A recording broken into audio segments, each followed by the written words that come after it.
I'd like to read this book by Tomcat by George Eidson.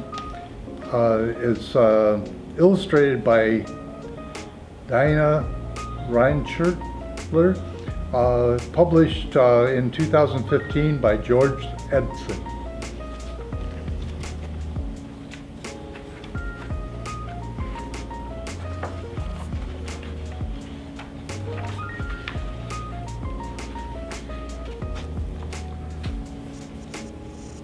Chapter 1. An unexpected surprise. It was cold, clear night in December 1944, December 26th to be exact. The cattle were fed, the sheep had bedded down with fresh straw, and the coal stove had been blanketed for the night. It was a quiet night at home for the Eidson family. My brother and I were playing a card game. My parents were intently listening to the news of the war on the radio. All of a sudden, my father jumped up and peered through the frosty window. "What is it, Dad?" I explained.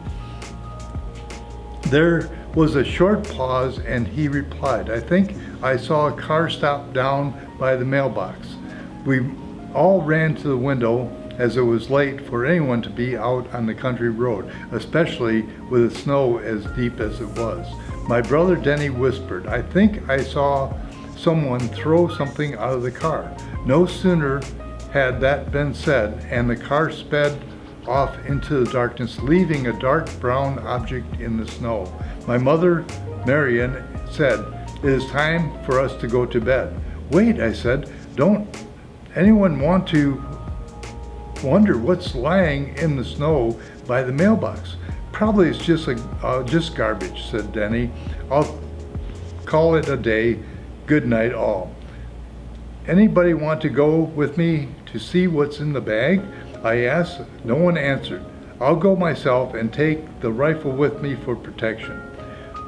"Not so fast, young man. You know the rules. The rifle goes out only when I go along and I'm going to bed. You can take the BB gun if it will make you feel better, but be careful and don't shoot yourself in the foot," laughed Dad. Our lane down to the mailbox was a quarter of a mile. That's 1,320 feet to be exact, or 440 steps on dry land. But with the deep snow, the steps would be shorter, probably close to 600 steps. That's a long walk in the dark for a 12-year-old. But the mystery in the sack made it impossible for me to do anything but go. Mittens, scarf, coat, 5 buckle boots, all that came almost to my knee. It seemed to be sufficient for the frosty night. The boots belonged to Denny, whose feet were a good 3 sizes bigger than mine, causing my feet to slop a bit in the boots. But I was warm, dry, and well protected. I imagined myself on a great mission in the frosty tundra of the central Illinois on a starry night with a little but a whistle and a Red Ryder 500-shot BB gun to protect me from all sorts of possible harm. The farmer's dog barking in the distance and the whistle of the train going through Colfax offered vivid sounds in the clear, quiet night. As I approached the mailbox, I thought that I saw motion in the brown burlap bag that had been thrown out of the car. I could feel the hair on the back of my neck begin to stand up, and I gasped, and I heard faint, pathetic cries coming from the bag. With my hands shaking, I untied the twine that held the bag shut, reaching in and pulled out tiny gray and white kittens, then a calico, then a black one, and finally a tiger kitten. By now, all the kittens were yowling, and I hurried to get them.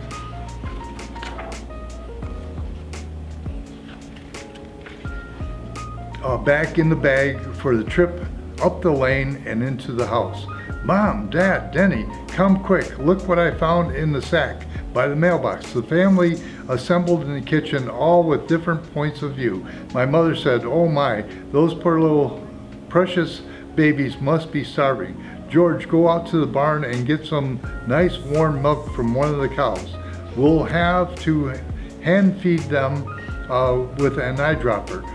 Look, they don't even have their eyes open. And when you get back, please take off those dirty boots. Danny said, who said you could use and wear my boots just to get some dumb cats? Ma, he's always using my stuff without asking. Last week he tore a hole in one of my good mittens, and be sure to put my BB gun back in the hall shelf. Dad, as always calm and relaxed, said, I wonder why anyone would want to get rid of a good-looking bunch of cats like that unless they already had a barn full of cats. We could use some good cats. I noticed more mice lately, and as I always said, you can't have too many cats in the barn. Hurry, said my mother. You're not going to put those sweet little babies out in the barn, are you? Yes, my father said with authority. I think I'll go get some fresh milk for the kittens, I said, and off to the barn I went. Then he went to bed, but as he left, I heard him mutter something about keeping my hands off of his property. My mother sat in the rocking chair, stroking the kittens in her lap, uttering words of love and kindness. As I went to the barn to get the milk, I thought to myself, these poor kittens bring out something different from all of us. I was sure that everything would work out for the best. But at this moment in time, everyone in my family had a different slant on the subject of cats. The kittens become cats. Kittens or cats, as my dad referred to them, like people, are all different. It wasn't long before the kittens began to show their individual personalities. The gray and white kitten was the most lovable of the bunch. He was always smiling, and at least it seemed to me that he was. I called him Timmy. I don't know why, except that he was the most unlike Tommy, whose personality is the reason this book begs to be written. The calico kitten remained unnamed, not for any good reason. She was the prettiest of the litter, but lacked personality. She spent a good deal of time sleeping and being friendly to all. She was not at all remarkable in any way, a totally forgettable cat. Curious, adventuresome, or just plain nosy would describe the Blackie the best. She could be found in some of the most out-of-the-way places, not getting into trouble, but just checking things out and minding her own business. One time we found her sleeping in one of my mother's mixing bowls, and another time we found her sleeping in the washing machine. It was not unusual to see her climb up on the back side of the draperies, which upset my mother to no end. Tom had a mind of his own. He was unkind to the other kittens and would not miss the opportunity to extend his sharp little claws into anybody or anything. He had a nasty little raspy laugh, ha ha ha, which my mother thought was cute. He delighted in teasing me, the dog, and the other kittens. At the end of the first week of January, the kittens' eyes began to open. They started climbing out of their box behind the stove. We thought that was so cute, but by the middle of next week, we had cats all over the house. Dad began to campaign to get the cats out of the house. My father was very mild-mannered man, slow to anger and extremely patient, but I could tell that our kittens had turned into cats, and their time in the house was coming to an end. The conversation with my mom about those barn cats in the house became louder and with greater frequency. I wasn't sure who would win the battle. By first week of February, the agreement had been reached. My 3 kittens would be moved to the barn. Blackie, Timmy, the Calico cat with no name, Tommy or Tom, as he became known to the family, could remain in the house cat with all the rights and privileges bestowed on him that is fitting of a family member. We later realized that this was a mistake, and my parents arrived at this point much after much discussion, and this time there was no mutual agreement. From the days that the 3 kittens were taken to the barn, a slow but definite change was noticed in Tom. He was never more than a few feet from my mother and never did anything wrong in her eyes. She always made excuses for his bad behaviors, like the time he tried to ride the dog or the time that he took a bite out of the center of the fresh apple pie. Oh, poor Tommy, he just wanted to play with the dog. It was my fault, said my mother. He was hungry because I had forgotten to give him his breakfast. She covered for him and never was able to acknowledge any of his evil doings or inappropriate behavior. Denny and I noticed immediately that Tom was being spoiled, given anything he wanted, and had the run of the house. He had run of everything. He became the master of the house, and if things didn't go his way, he could think up ways to get someone else to take the blame for his behavior. I began to get suspicious and planned to get even, but to do so, I had to win his trust.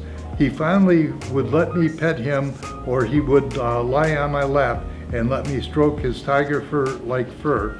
He even would purr. He purred louder for my mother, but at least I was slowly getting his trust. I would lose it and regain it many times over in the next few years. Centrifugal force. If you put water in a bucket and spin it rapidly over your head, then down to the bottom of the circle and up again, the water will stay in the bucket.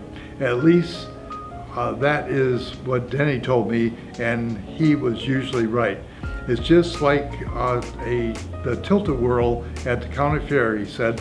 The force holds you in the little cart. You think it would work with a cat? I asked. I don't know, but why not? It worked with water and with people, probably would work on cats too.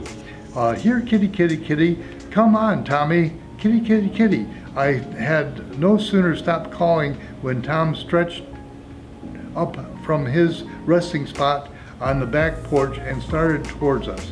Then he got the bucket, and the poor, unexpecting Tom came within reach. I picked him up and slowly lowered him into the bucket. He didn't seem to mind being in there, so I began slowly swinging the bucket. He likes it, I said, and with that increased the speed and began overhead revolutions of the bucket with a cat in it. After about 10 complete turns, we proved that the cat was susceptible to centrifugal force, a scientific principle proven. When the bucket was set down, Tom wasted no time in running for the house, screaming as though he had been severely harmed. His path was not direct. He was so dizzy that he staggered, fell, and went in circles, all the time yowling at the top of his lungs. By the time my mother was out of the house, she scooped him up in her arms and disappeared into the house. "I've never seen a dizzy cat," said Denny. "I wonder what sort of story he's telling Mom right now. I'm sure he's making it a lot worse than it really is."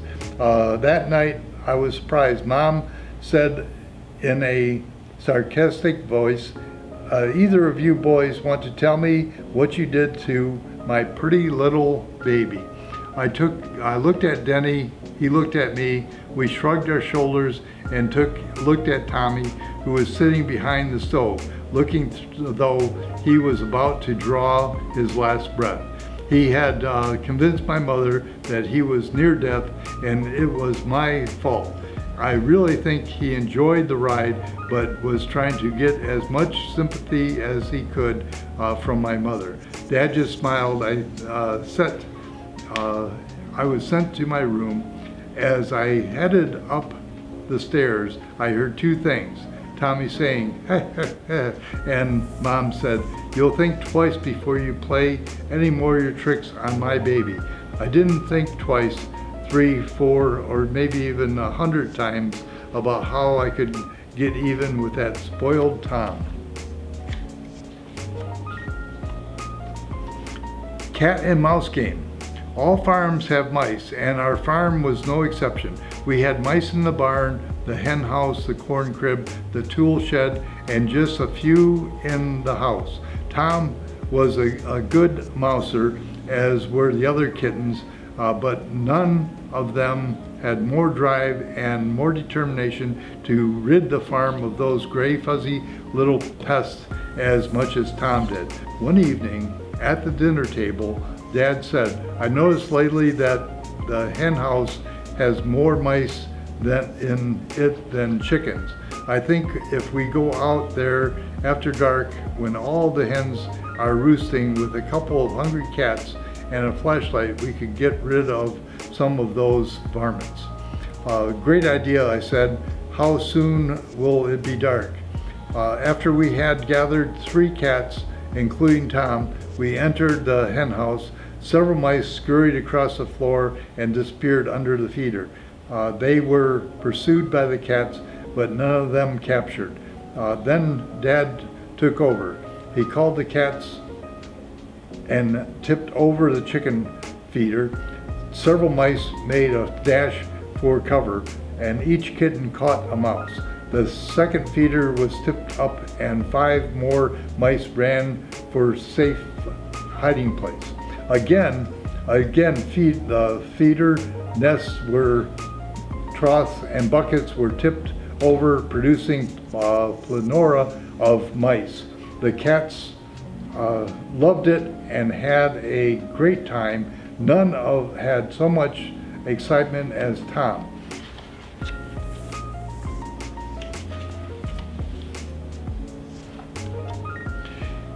His eyes shone.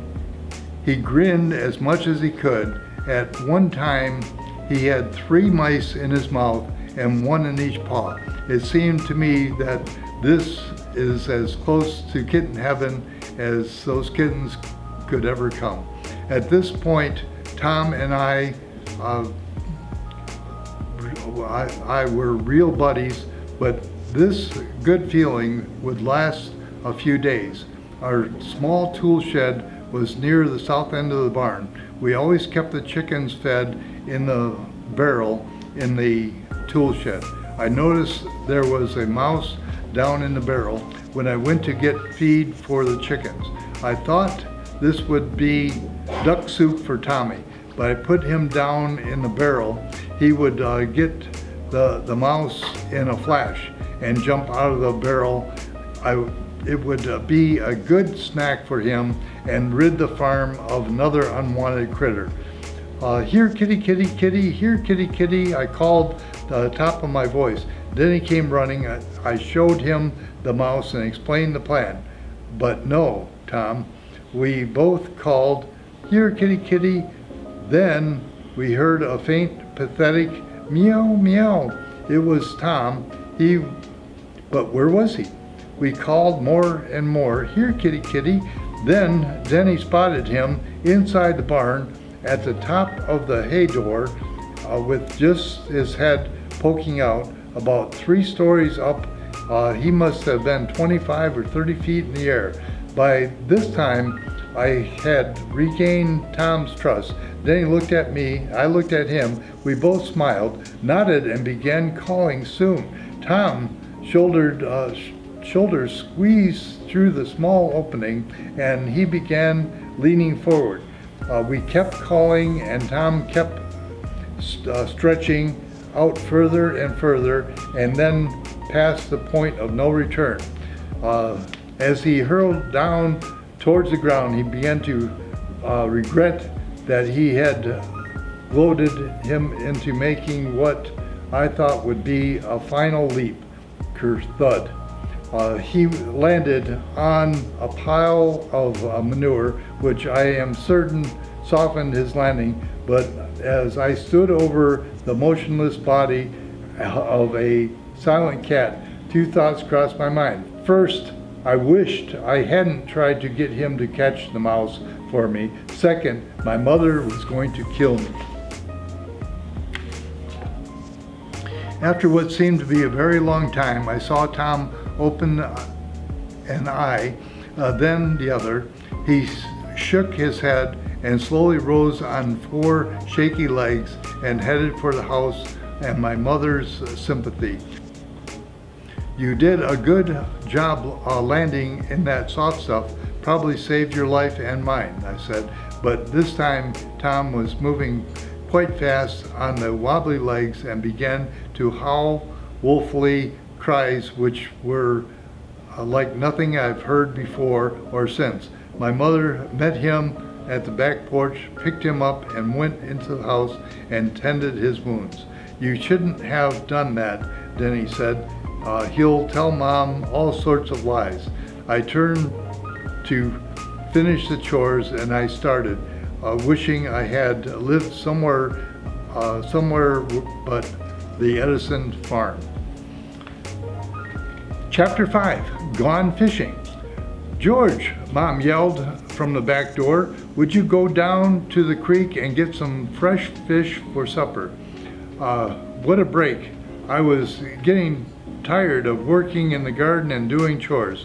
Then he began 4 years older than me, got to work with men in the field, and I had to stay back and help Mom.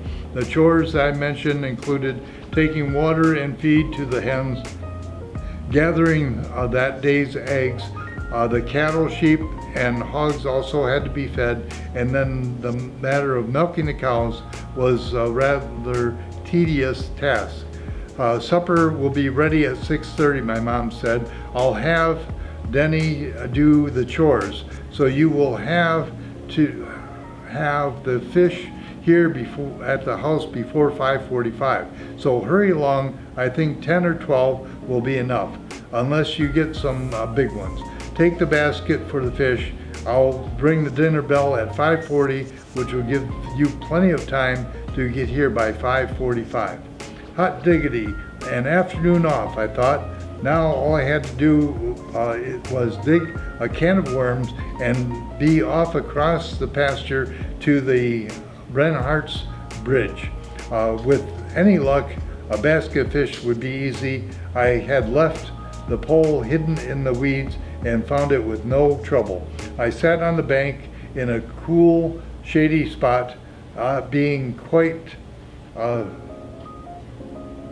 start the sentence over. I sat on the bank in a cold, shady spot, being quiet so not to scare the fish away. I had no sooner put my line in the water when the bobber went down and out came a dandy. I took the fish off the hook and pitched it over my shoulder and into the basket. This was going to be easy. Soon a second fish and a third, and after a short time I had about 5 or 6 fish. I got up to admire my catch, and to my surprise the basket was empty. I knew the fish had gotten into the basket. My aim wasn't that bad. Something funny was going on here. At that moment I thought I saw the weeds move ever so slightly. I sat back down with my back to the basket, caught another fish, and flipped it back into the basket. But this time I turned my head enough to see a shiny arm with a paw at the end reach into the basket, feel around, and sink its sharp little claws into the wiggly fish and pull it out of the basket and then slide back under the cover. The next thing I heard was a crunch of the cat's jaws. It began to eat the 7 fish. It was time for me to teach that smart cat a lesson. I had to hurry to get enough fish for supper before the bell rang. I put the 2 worms on the hook and put the hook in shallow water without Tom knowing what I was planning. When I saw it, the biggest crawdad in the creek moved on all 8 legs. He made his way to the far juicy worms, took them in his right claw, and clamped down. Slowly I lifted the crawdad and gently removed him from the bunch of worms and casually flipped him back into the basket. Tom must have thought it was another fish. The long furry arm reached into the basket and started feeling around. The paw touched the crawdad that by now resembled a small lobster. When the large claw closed down on Tom's paw, I heard a wild cat scream, "Yow!" Tom ran further into the weeds and to lick his wounds. I was able to get 8 more fish before the bell rang. I started towards the house. A very frightened Tom cat followed me, whining all the way. His belly was big as a football from the 6 fish he had eaten, and his paw was a small cut from the crawdad. Somehow he must have shaken it off. When we arrived at the house, he was a pretty sad looking cat. My mother immediately started to blame me, but after I explained the whole story to the family, my dad said, "You know, Marion, I think George did the right thing, and this time the cat finally got what he deserved." In a few days, the paw was healed and the cat's belly was back to the normal size. Tom never went fishing with me again. Tracks, Chapter 6. If there is anything that my mother was fussy about, it was a clean kitchen floor. It was in the spring of the year and we had had too much rain. The fields were muddy, so we were unable to plant the corn, work the garden, or do any of the regular outdoor jobs that needed to be done around the farm. Dan and Denny had gone to town with 6 sacks of corn and oats loaded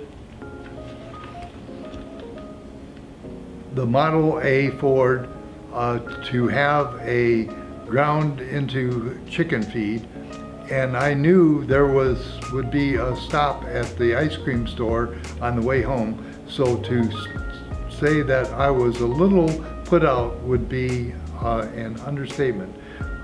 In other words, I was feeling sorry for myself when my mother said to me, "George, with all the mud being tracked into the house, this kitchen floor looks like a pigsty. Would you please scrub it for me? Try to get it done before Denny and Dad get home from the mill." "All right," I said, with more than just a little disguise in my voice. Then I heard a breathy, muffled laugh. "Hee hee hee." Tom was under the kitchen stove. With one swing of my broom, I hit him broadside. He headed for the screen door, and without even opening it, he hit it with full weight. It swung open, and he rolled out onto the porch. An hour later, the floor was spotless, and I went out to the tool shed to shoot some mice with my Red Ryder 500 shot BB gun. I thought I had done a pretty good job on the floor and hoped that I might be rewarded with some of the ice cream when Dad and Denny got home. That is, if they remembered me.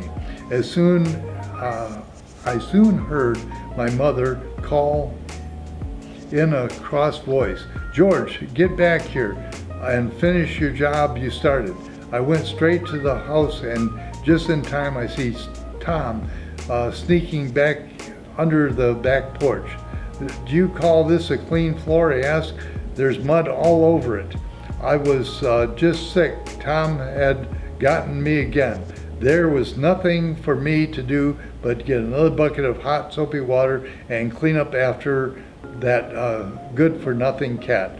"But Mom," I explained, "I had it all done perfectly once. But that spiteful cat, look, you can see for yourself, those are cat tracks on the clean floor." But she would have none of my excuses, so I just did what I had to do. All the time I had listened to that annoying, breathy little laugh coming from the back of the porch. Hee hee hee. And I began planning my revenge. Chapter 7, Flying High, is an illustration. March out on the prairie was a difficult month. Everyone and everything on the farm was ready for spring. The wind seemed to blow without ceasing. The skies were cloudy one day, and the next the sun shone brightly. Our winter coats were worn and in need of rest from the harsh winter. Denny and I needed something to do. "Let's build a kite, a really big one. One that you could see for miles," said Denny. "We'll build it like a regular kite, only 5 times bigger. Who knows what we could do with a giant kite." We began with 2 old bamboo fishing poles, one 10-foot long and the other 5-foot long, and secured them together with the shortest one about 3 feet down on the long pole. It resembled the cross at this point. Around the perimeter of the cross, we strung high strength but very light piano wire. And of course, Tom knew something very interesting was happening, and he couldn't take his eye off the project. When we began covering the frame with old pieces of cloth, it took on some color and excitement, and the excitement grew. The patchwork kite was complete. Denny, being the creative one, determined that we would need extra heavy cord to hold the monster kite in the sky once it was airborne. We were able to get 2 balls and stagging cord at the hardware store.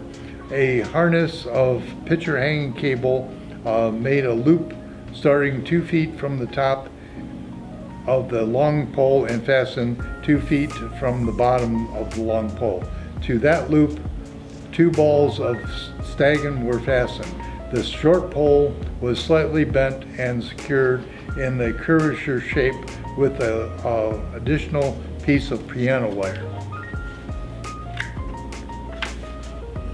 Everyone who had ever known a kite knows that the last but most important part of the kite is the tail.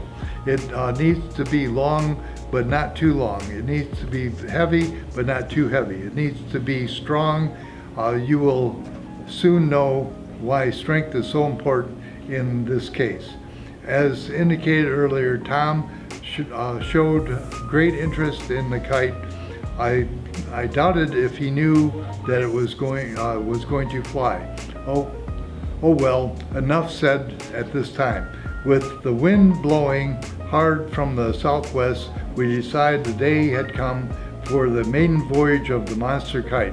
I held the kite up and Denny held the strong line tightly with both hands, and we agreed that a nod of his head, I would release the kite and he would begin running with the string in hand as the giant kite gained altitude.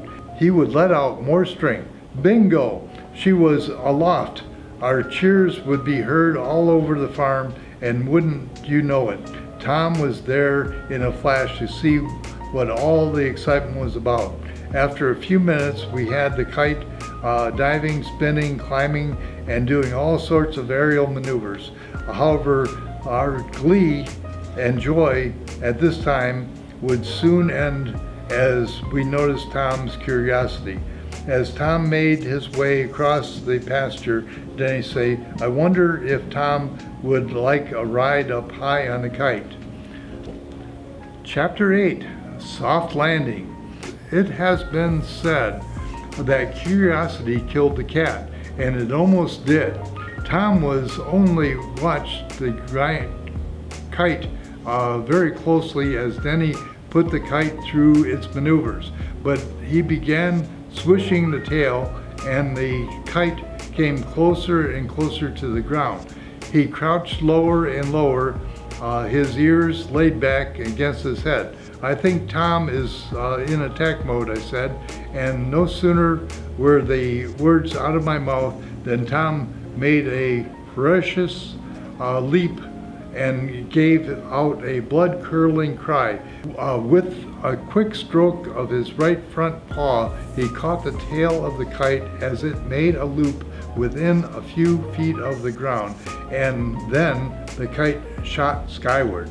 "Tom, let go," I yelled, and the top of my voice. I think he heard me, but he was frozen with fear as the kite cleared the treetops. I yelled again, "Hang on now, don't let go, you are too high." By this time, Denny and I had become aware of the difficult spot that Tom was in, and likewise the difficult spot that we were in if anything should happen to Tom on this scary ride. We'd be in big trouble with Mom. How are we going to get him down? How are we going to get him down? I asked my older brother. "I'll try to maneuver the kite above the elm tree, and at a call from you, he can fall into the tree and catch a branch and climb down the tree." "Good idea," I said. "Let's, as soon as the kite was above the tree, I yelled to Tom, 'Let go,' but he froze and hung on tighter than before."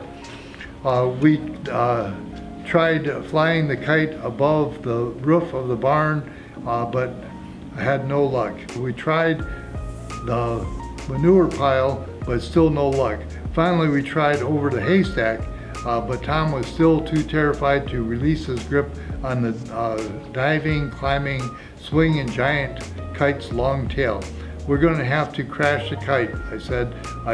As much as we love the high-flying, multicolored, wind-driven, string-guided flying machine, we have to get it onto the ground. Tom's getting tired of holding on, and we don't want him to fall. Denny very skillfully flew the kite in large loops closer and closer to the ground until the cat's behind legs touched the ground. At that time, Tom loosened his hold and fell with a wet dish rag into a heap on the ground. The kite sailed on a few yards and then crashed into the fence. It was smashed to smithereens. What a bittersweet moment. The kite was no more, but Tom was none the worse for wear. He staggered up to the house and waiting in the arms of my mother, where he got far more sympathy than he deserved. Chapter 9, Tom's 9 Lives. Tom hadn't been feeling well since his kite ride, my dad said. He had the bejeebies, scared out of him, but whatever that meant, I had no idea. But as long as Dr. Lang was coming out tomorrow to look at the sick heifer, Mom thought it would be a good idea for him to check out Tom. The veterinarian treated all animals, no matter their size or gender. Dr. Lang said 2 things. Tom needs some rest and a soft diet, which should be delivered to his bedside. This pleased Tom to no end. His eyes would glint and he would give off that irritating snicker. He also recommended that Tom wear an identification tag on a small collar around his neck. Tom didn't like the idea one bit. My mother prevailed. The next day, Tom had a shiny new name tag on that read Tom, Colfax, Illinois, PH 14, black. Back in the 1940s, the phone numbers were very short. It was late in August, and Tom had been missing for over 2 weeks. I was in bed and almost asleep when the phone rang. Who could that be? I thought at this late hour. I heard my mother, yes, yes, yes, we will leave tomorrow. Thank you so much. By the whole family had gathered by the phone. Tom had shown up on a farm in Joplin, Missouri. I had never seen a family so happy before or since. Better to get to bed. We'll be leaving right after breakfast. It will be a long 2-day drive, my father said. He was happy. We arrived at the Harrison's farm 4:00 p.m. the next day. Where's Tom? I asked. The 3 girls, almost in unison, said, resting in the little bed. With that, we went to the tidy farmhouse only to see Tom basking in the love and attention of 3 girls could heap upon him. Next day, on the way back to our farm, Tom slept on my mother's lap and awakened only long enough to laugh and wink.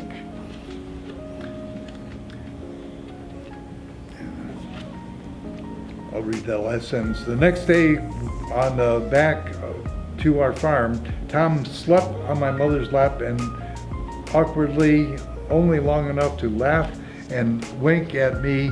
The long conversation on the way home was about the weather. Tom would be a barn cat or a house cat.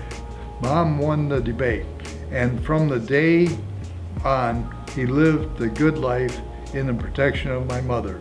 I grew up and left home without a doubt in my mind that Tom would be well taken care of. Many years later, while resting in a warm nest behind the stove on the warm Colfax farm, Tom passed away to the place where warm milk and mice abound. I still miss him. He.